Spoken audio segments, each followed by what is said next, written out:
Ya baik, Assalamualaikum warahmatullahi wabarakatuh.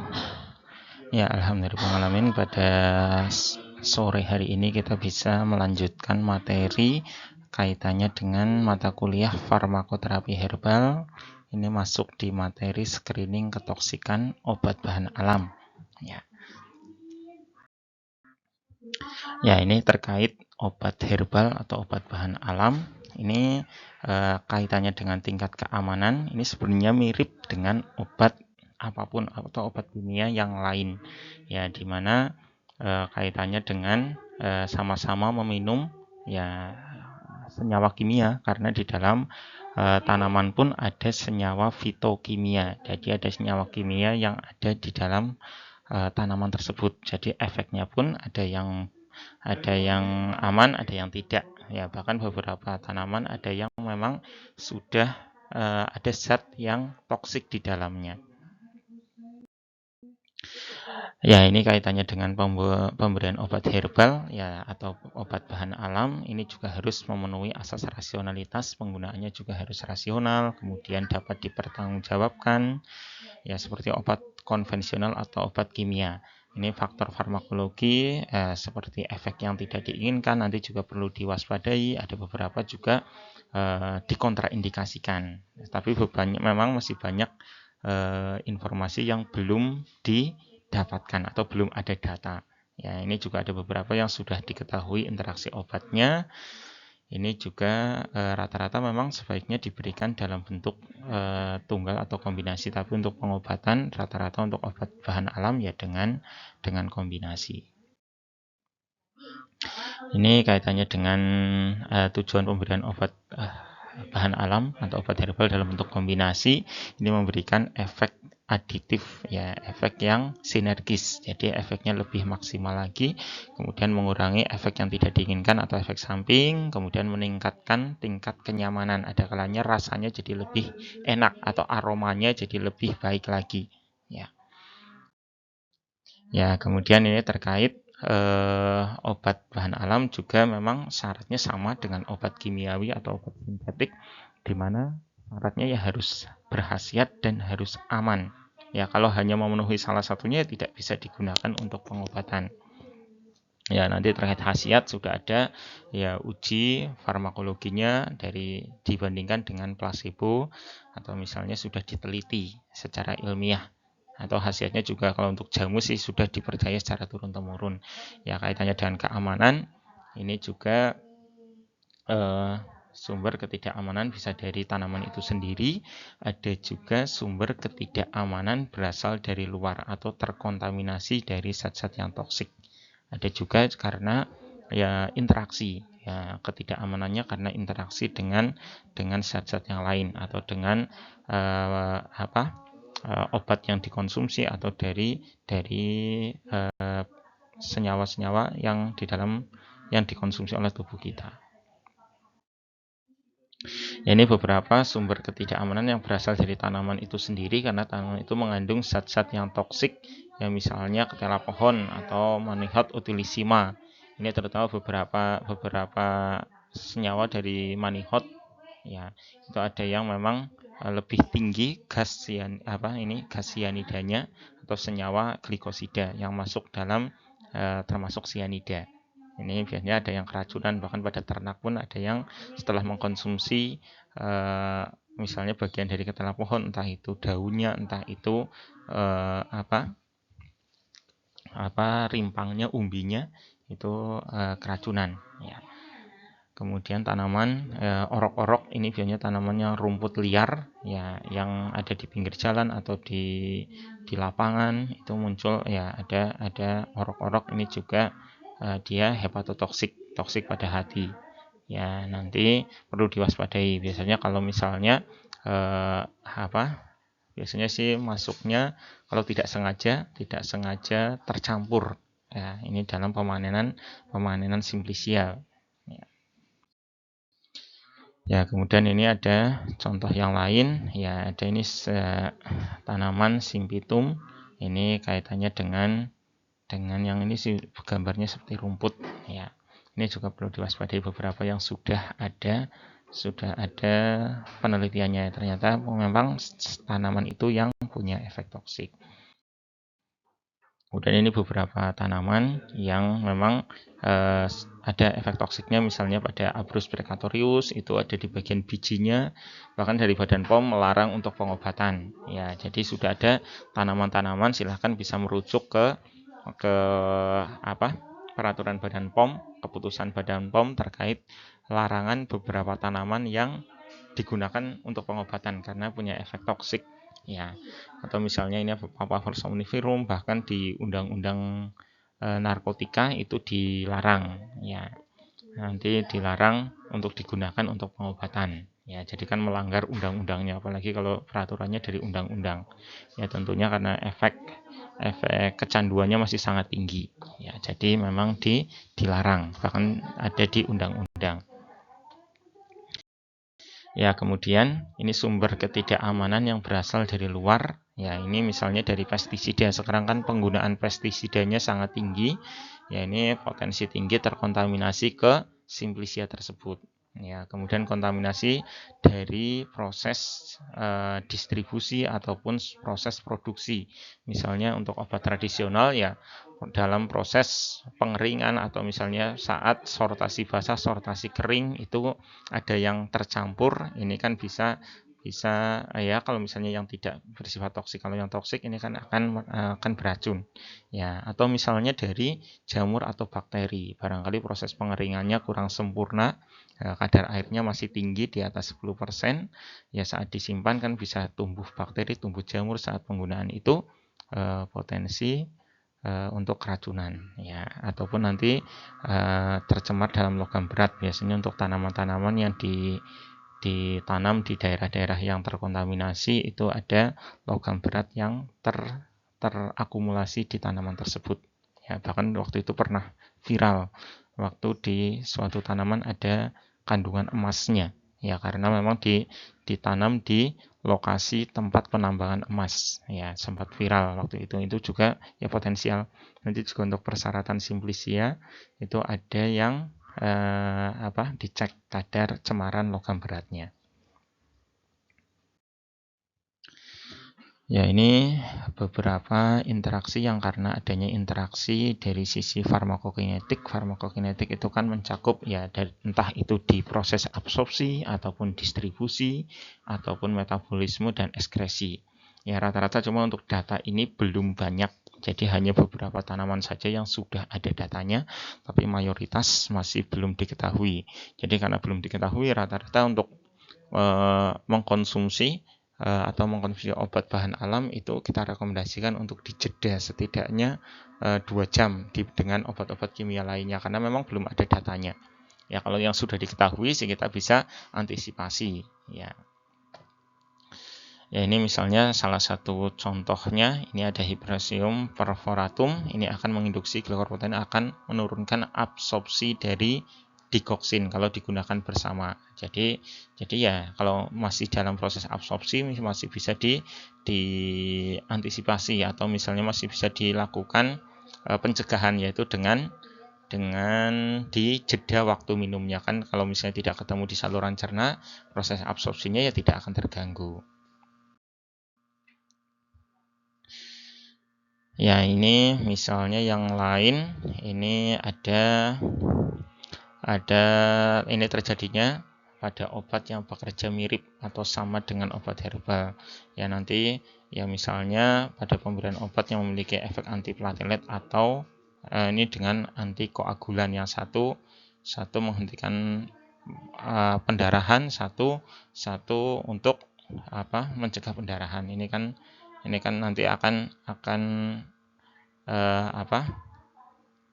bertentangan ataupun akan memperparah kondisinya. Kalau yang sama-sama satu antiplatelet, satu mencegah terjadi pembentukan platelet, pembentukan gumpalan darah, ya satu untuk mencegah koagulasi, mencegah untuk ini dengan antikoagulan kan ya mencegah koagulasi, berarti makin potensi tinggi untuk terjadi pendarahan, atau beberapa ada yang efeknya berlainan.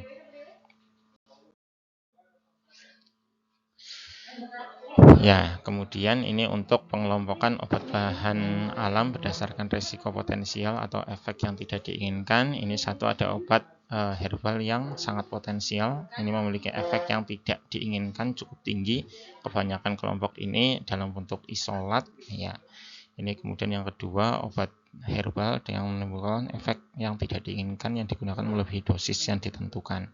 Ya, kemudian ya, obat herbal ini belum dibuktikan kebenarannya, tetapi memiliki efek yang tidak diinginkan yang potensial. Ada kalanya secara penelitian belum ada, tapi sudah diketahui.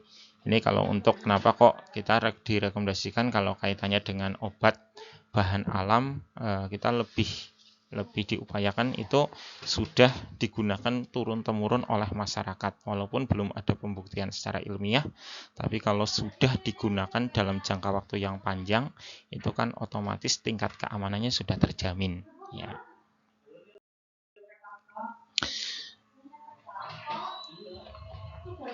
Ya, ini terkait pengelompokan herbal lainnya. Ini yang pertama, ini tanaman kaitannya dengan herbal diklasifikasikan menjadi 3 kelompok utama. Yang pertama, tanaman yang biasa dikonsumsi sebagai makanan. Ya, beberapa memang tanaman bahan alam berkhasiat obat itu digunakan sebagai bahan makanan atau rempah-rempah yang paling sering, atau untuk minuman ataupun untuk makanan. Ya, itu sudah banyak, misalnya dari peppermint, jahe, atau bumbu dapur lainnya, kencur, ya, kunyit dan lain-lain. Ya, kemudian tanaman yang digunakan sebagai obat, ya, ini beberapa memang dikenal oleh masyarakat sebagai obat. Ya, misalnya ini ada Echinacea, ada Ephedra, bahkan beberapa sudah didapatkan senyawa aktif dari tanaman itu dan sudah diketahui isolatnya, sampai diketahui misalnya ephedrine. Itu kan jadi tanaman Ephedra. Ini misalnya Ginkgo biloba atau nanti tanaman-tanaman yang lain, ya. Kemudian ada juga tanaman beracun. Ya, memang tanaman itu sudah jelas kalau misalnya dia punya efek toksik. Ya, karena kalau terkena ada kalanya yang paling minim ya iritasi. Itu yang paling banyak. Ya, nanti kalau misalnya termakan ya akan menimbulkan mual muntah. Ini yang paling sering, kalau sudah saat dikonsumsi mual muntah berarti ya itu punya efek toksik. Ya. Ya, ini misalnya yang ada di gangguan reaksi kulit. Ini beberapa contohnya. Ini ada yang memang karena ya beberapa ada dari sporanya yang menimbulkan efek alergi pada kulit. Atau ada bulu-bulu misalnya pada tanaman Laportea, atau sering disebut dengan kelateng kalau di daerah saya. Itu kalau terkena ini rumput tapi terkena bulunya, ini akan gatal. Ya, atau ini misalnya agave, ini tanaman-tanaman gurun, biasanya untuk tanaman hias juga. Itu durinya kalau terkena kan akan pegel sekali dan akan timbul ya reaksi alergi di kulit. Ya. Kemudian ini ada gangguan sistem gastrointestinal kalau sampai dia termakan. Ya, ini selain kalau misalnya dari reaksi gastrointestinal, juga kalau terkena kulit juga reaksinya gatal. Misalnya tanaman keladi, ya, caladium, ya, kelompok caladium atau kelompok alocasia atau kelompok divenbaceae. Kalau untuk philodendron tidak terlalu banyak, tidak terlalu efek gatalnya tidak terlalu. Tapi kalau kelompok divenbaceae atau sri rezeki, keladi, alocasia juga tidak terlalu gatal. Walaupun ada beberapa jenis yang memang gatal kalau terkena getahnya, apalagi kalau dia termakan masuk ke saluran cerna, ya, akan efeknya itu mual muntah. Ini terutama kasusnya biasanya pada anak kecil, karena ada misalnya caladium banyak yang warnanya cantik, berwarna-warni, itu akhirnya kemakan daunnya tidak sengaja, itu bisa efeknya mual muntah. Kalau misalnya ternyata ini juga yang tidak sengaja tadi, misalnya yang dia tercemar, ya, misalnya tercemar di bahan obat-obatan, ternyata terkontaminasi oleh bahan dari tanaman-tanaman ini. Ya, ini yang lain, misalnya ada bunga amaryllis, ini bunga Desember menyebutnya, atau ini juga tanaman hias, biasanya biasanya digunakan untuk tanaman hias karena ada bunganya. Ya, ini banyak ternyata kebetulan tanaman-tanaman hias yang masuk kategori toksik. Ya, ini juga yang lain-lain, ada yang menyebabkan diare, ya, tapi juga bisa nanti dimanfaatkan untuk yang lain, ya. Ya, nanti digunakan, ya, ini kaitannya dengan efeknya kalau misalnya termakan jadi diare. Ini bengkuang misalnya bijinya, atau biji mungur, atau biji saman, ya, atau biji rerak, ya, ini efeknya diare. Ini nanti juga yang lain-lain, ya, ini efeknya ke arah diare kalau misalnya termakan. Ya, kalau di daerah saya malah dibilangnya sebagai makanan ular, umpan ula, ya, karena efeknya diare untuk biar tidak dimakan oleh anak kecil karena warnanya cantik, ya, hitam-hitaman kok kayak buah. Jadi biar tidak dimakan. Ya, ini misalnya yang lain-lain, ini ada kelompok-kelompok jamur, ya, ini efeknya juga mempengaruhi sistem saraf pusat. Ya, ini beberapa kalau misalnya mengkonsumsi itu ada kalanya keliru, dikira jamur yang bisa dikonsumsi. Ya. Kemudian, ya, ini juga yang punya efek halusinogen. Ya, ini beberapa contoh tanaman, ya, ganja misalnya, ini kan sudah betul-betul dilarang. Misalnya Papaver somniferum itu juga sudah tidak boleh digunakan untuk sementara ini, tidak bisa digunakan untuk pengobatan selama penelitiannya belum membuktikan keamanannya, ya, karena efeknya masih cukup kuat, ya, efek menekan sistem saraf pusatnya, ya. Kemudian ini gangguan fungsi hati atau hepatotoksik, ini salah satu jenis tanamannya, ini rumput-rumputan. Ya, ini tanamannya kan banyak, ada kalanya ditumbuhi, kalau misalnya kita nanam tanaman, ya tumbuh rumput ini, atau di pekarangan juga banyak. Ini Heterobium indicum, ya, atau nanti tanaman sikas, ini juga untuk tanaman hias juga punya efek toksik. Ya. Ya, ini terkait kompleksitas obat herbal. Ini memang nanti beberapa senyawa tumbuhan merupakan zat aktif, ya, zat yang tidak aktif. Ini misalnya ada kandungan selulosanya, ya, dan ada lignum, ya, lignin, ya, dari kayu. Tetapi ada juga zat aktif farmakologi yang disebut dengan zat pahit atau zat aromatik merangsang lambung atau sekresi usus yang berpengaruh pada penyerapan. Jadi ada kalanya mempengaruhi, ya, zat-zat karena dalam satu tanaman itu komposisinya sangat banyak. Ada kalanya dari masing-masing komponen itu, ya, mengganggu efektivitas dari komponen yang lain.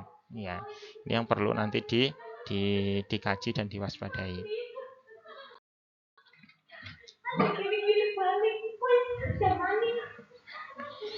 Ya, nanti terkait memastikan kaitannya dengan keamanan, ini kebenaran bagian tanaman yang digunakan dalam pengobatan, ini jangan sampai tertukar ataupun keliru. Ini misalnya kaitannya dengan keamanan obat, memang ini bergantung pada kebenaran bagian tanaman atau simplicia yang digunakan. Ya, jadi jangan sampai keliru tanamannya, soalnya banyak juga tanaman-tanaman yang mirip, ya.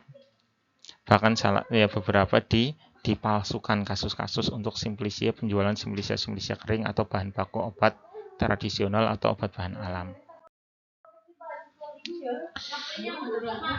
Ya, ini contoh-contoh nanti kaitannya dengan untuk membedakan, nanti memang perlu pengamatan betul-betul, soalnya banyak sekali tanaman-tanaman yang bentuknya sangat mirip, apalagi kalau sudah dalam bentuk simplicia. Kalau masih segar, itu kebanyakan sih tidak terlalu mudah untuk dipalsukan. Tapi kalau sudah dalam bentuk simplicia kering kan agak susah karena sudah mirip sekali. Bahkan yang untuk tanaman-tanaman yang masih segar pun ada beberapa yang mirip sekali padahal beda jauh, ya. Ya, ini terkait interaksi obat dengan obat bahan alam, ini juga masih menjadi PR, ya, karena belum banyak yang diketahui. Ya. Ya, ini misalnya ada kaitannya dengan ginkgo biloba, ini interaksinya dengan obat antikoagulan. Ya, ini nanti juga punya efeknya, bisa memperparah kondisinya. Ya, nanti untuk tanaman-tanaman yang lain juga cukup banyak yang punya efek interaksi. Ya, ini untuk tanaman ginseng.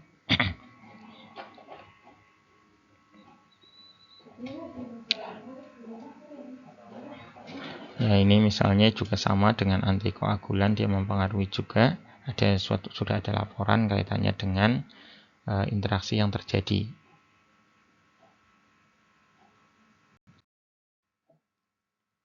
Ya, nanti untuk lebih lanjutnya silakan bisa dipelajari kembali untuk interaksi-interaksinya.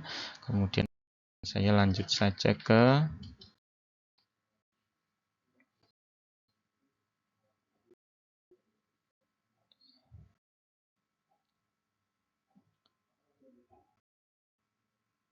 ya, ini kaitannya dengan screening ketoksikan. Nanti kaitannya untuk penelitian, uji keamanan, uji toksisitas. Silakan teman-teman juga bisa merujuk ke pedoman untuk uji toksisitas. Ya, ini kaitannya dengan untuk evaluasi, untuk penelitian, untuk melihat tanaman itu toksik atau tidak. Ini nanti ada uji toksisitas yang akut secara oral, ada juga uji toksisitas yang subkronis, ada uji toksisitas kronis atau uji teratogenisitas, ada uji sensitisasi pada kulit, uji iritasi pada mata, uji iritasi atau korosif akut untuk kulit, ya dermal, atau uji iritasi pada mukosa vaginal, uji toksisitas akut dermal, ada uji toksisitas subkronik dermal, dan uji karsinogenik. Ya, silahkan nanti bisa di-download peraturan dari Badan POM yang tahun 2022 terkait pedoman uji toksisitas praklinis. Ya, ini sebelum diuji pada manusia, terutama untuk tanaman-tanaman yang selama ini belum digunakan untuk pengobatan. Sebenarnya kalau misalnya yang sudah digunakan bertahun-tahun untuk pengobatan, secara umum sudah dijamin keamanannya, karena selama ini tidak ada efek toksik yang muncul. Kalau sudah puluhan tahun dari masyarakat kan berarti sudah berulang kali, puluhan tahun. Jadi dari sisi keamanannya sudah lebih terjamin. Tapi kalau untuk yang tanaman-tanaman baru, kalau yang diduga ternyata secara farmakologi efeknya bagus, ya kita lanjutkan dengan uji toksisitas. Ini misalnya uji toksisitas akut, ini untuk mengetahui lethal dose 50, di mana dosis yang bisa mematikan 50% dari hewan uji yang digunakan. Ini juga digunakan ya paling tidak untuk menggambarkan kalau pada hewan toksik, ya pada manusia kemungkinan besar juga toksik. Jadi sebelum kita uji ke manusia, harapannya untuk di hewan sudah terjamin keamanannya. Ya, ini menggunakan 2 spesies uji. Ya. Kemudian ini manfaatnya, ya ini melihat nilai LD50, ya dosis yang menimbulkan kematian 50%, kemudian mengidentifikasi target organ mana yang rusak, dia punya efek misalnya hepatotoksik tidak, atau ke ginjal ada nefrotoksik atau tidak, dan lain-lain. Nanti juga untuk evaluasi zat-zat yang potensial sebagai obat anti kanker. Ya, ini tujuannya untuk evaluasi ya obat itu sebenarnya berbahaya atau tidak. Nanti juga menggunakan ada kalanya yaitu tadi minimal ya dengan dua hewan uji yang dengan spesies yang berbeda, misalnya dengan tikus, atau nanti bisa diuji pada mencit atau kelinci atau yang lain. Ya. Ya, nanti ketentuan untuk uji toksisitas klinis sebenarnya nanti bisa lebih detail sih di pedomannya, itu akan lebih detail. Ini kaitannya dengan menggunakan ya ini terkait hewan cobanya ini dengan 2 spesies mamalia termasuk non-roden bila memungkinkan, berarti selain tikus ya jantan dan betina. Jadi kalau untuk uji toksisitas ya nanti pada hewannya jantan dan betina. Kalau misalnya pada beberapa penelitian kan lebih banyak misalnya pada tikus jantan kalau yang farmakologi, soalnya yang tidak ada pengaruh terkait hormonalnya. Ini dosisnya maksimum yang tidak mematikan ya, nanti dicoba beberapa rentang dos biasanya ya sampai diketahui LD50-nya. Ya nanti hewan coba separuh dikorbankan ya, diamati perubahan-perubahan makroskopis atau mikroskopisnya. Jadi ya, tadi misalpun walaupun pasiennya hewan ujinya tidak mati, kita dievaluasi ada organ yang rusak atau tidak. Ya jangan sampai tidak mati tapi organnya rusak, misalnya hatinya rusak atau ginjalnya rusak setelah penggunaan obat tersebut ya. Nanti separuh hewan coba yang lain diamati selama 14 hari terhadap perubahan berat badan atau perubahan makroskopisnya. Jadi dilihat dari keaktifan dan lain-lain ya. Nanti kaitannya dengan kalau misalnya nanti diamati perubahan kaitannya dengan jantungnya, kaitannya dengan paru-paru atau ginjalnya barangkali, nanti dilihat dengan peningkatan dosis responnya seperti apa dengan kerusakan fungsi organnya. Ya ini kaitannya dengan konversi, sebenarnya kalau di farmakologi kan pasti sudah diajarkan. Kaitannya dengan kalau untuk praktikumnya menggunakan hewan uji untuk konversi dosisnya. Saya di sini tidak menjelaskan lebih detail nanti karena di praktikum farmakologi biasanya yang akan dibahas lebih dalam. Ya ini nanti untuk kriteria tingkat ketoksikan suatu zat ya, termasuk untuk tanaman. Jadi kalau misalnya dia lebih dari 15 gram baru, kalau menggunakan 15 gram per kilogram berat badan baru dia menimbulkan efek toksik, dia kategorinya praktis tidak toksik karena jumlahnya sangat besar. Ya, ini kalau misalnya 5 sampai 18 gram per kilogram berat badan ini baru muncul ya, ini sedikit agak toksik ya, nanti dan seterusnya semakin sedikit jumlahnya tapi kok efeknya sudah muncul toksik ya, berarti ya tingkatnya semakin tinggi. Kenapa kok ini hanya 7 tetes bisa muncul toksik ini atau misalnya pada berat badan 70 kg ini hanya kalau 1 sendok kok bisa muncul toksik ya, berarti ini toksiknya sedang. Kalau misalnya 1 sendok teh atau 1 sendok makan ini dengan zat yang jumlahnya 1 sendok kok muncul efek toksik, berarti ini sangat toksik. Atau ini sampai hanya beberapa tetes ya kok mempunyai efek toksik ya. Ya ini nanti untuk toksisitas subakut ya silahkan nanti bisa dipelajari untuk masing-masingnya di pedoman Badan POM-nya, silahkan bisa di-download lebih lanjut. Ini kaitannya untuk toksisitas kronik, kemudian untuk uji karsinogenik ya.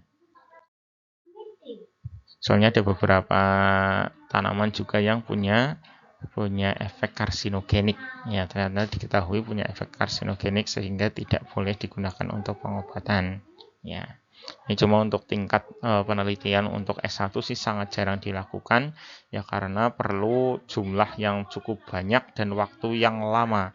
Jadi untuk penelitian skripsi rata-rata jarang sekali menggunakan uji toksisitas ya, karena penelitiannya lama, ini sampai 24 bulan ya, dengan ya waktunya kan lama, masa ya mau penelitian 24 bulan ya.